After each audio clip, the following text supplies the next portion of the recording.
Well, everyone, it's Shane Conto, your Wasteland reviewer, and I'm here to review the new documentary, It Ain't Over, by director Sean Mullen, and this is a story of Yogi Berra, the legendary baseball player, and it's an interesting case, because I had a roller coaster ride of experience watching this movie.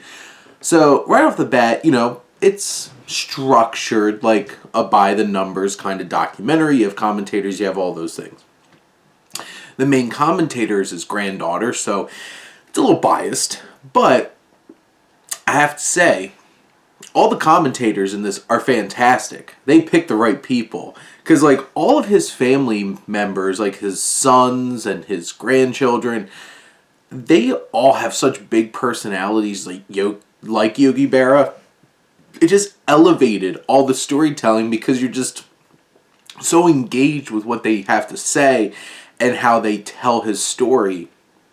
And then you have all these great, you have Joe Girardi and Joe Torre and all of these different, Vin Scully, all these legends of baseball coming in. Well, Joe Girardi's not necessarily a legend of baseball, but you have all of these big name, Willie Randolph, all these people that were big parts of Yogi Berra's life, or Yogi Berra was such a big part of their lives and their perspective and their career.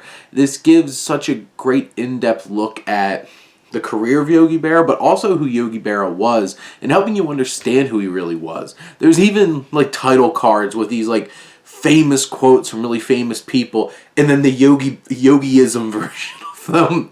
This film had so much personality, and it's hard to rise up to such a famous figure, such a popular figure, such a charismatic figure.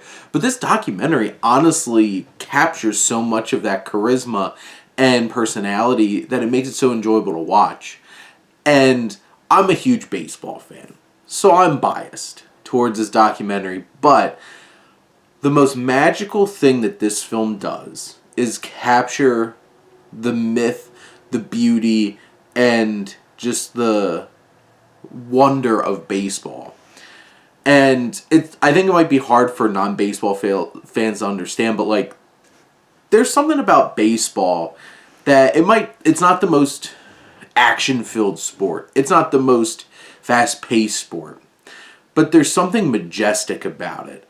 And this film at moments capture just how mythical and beautiful and wondrous baseball can be.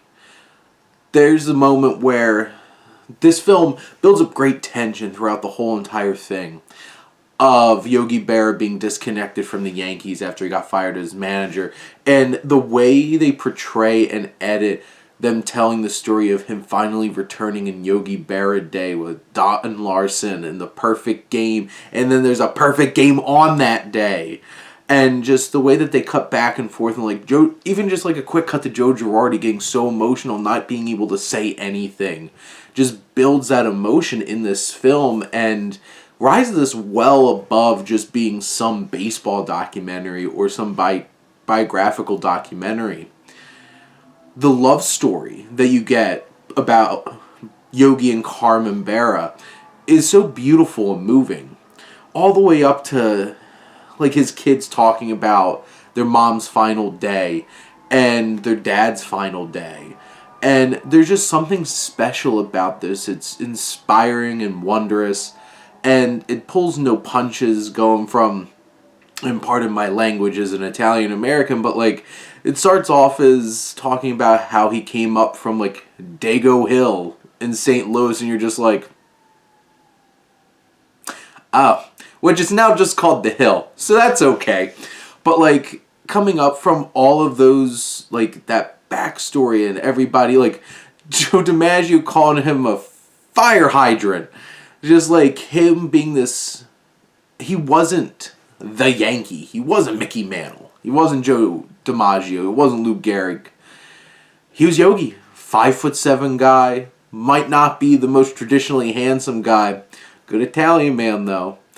And this documentary is just something special. And if you love baseball, you have to watch this. This is baseball. And even if you don't watch baseball, and this film is so engaging and charismatic and interesting and gives you such an interesting perspective on things from a man who, was one of the first to welcome Jackie Robinson into baseball, to start LGBTQ plus community support in sports. All these different kinds of things from a man that just loved people and had such an interesting perspective in how he could break down the complexities of the world into a simple thing that could help somebody learn and grow. This is such a wonderful representation of a man, and there's few documentaries that I've watched recently that capture the spirit of its subject in the way that it's portrayed. And I wasn't expecting this on a Friday morning, watching this documentary, but I got emotional. So I would definitely recommend this one. But those are my thoughts on It Ain't Over. Let me know what you think. Let's talk some movies. But thank you as always for tuning in and supporting your Wasteland reviewer.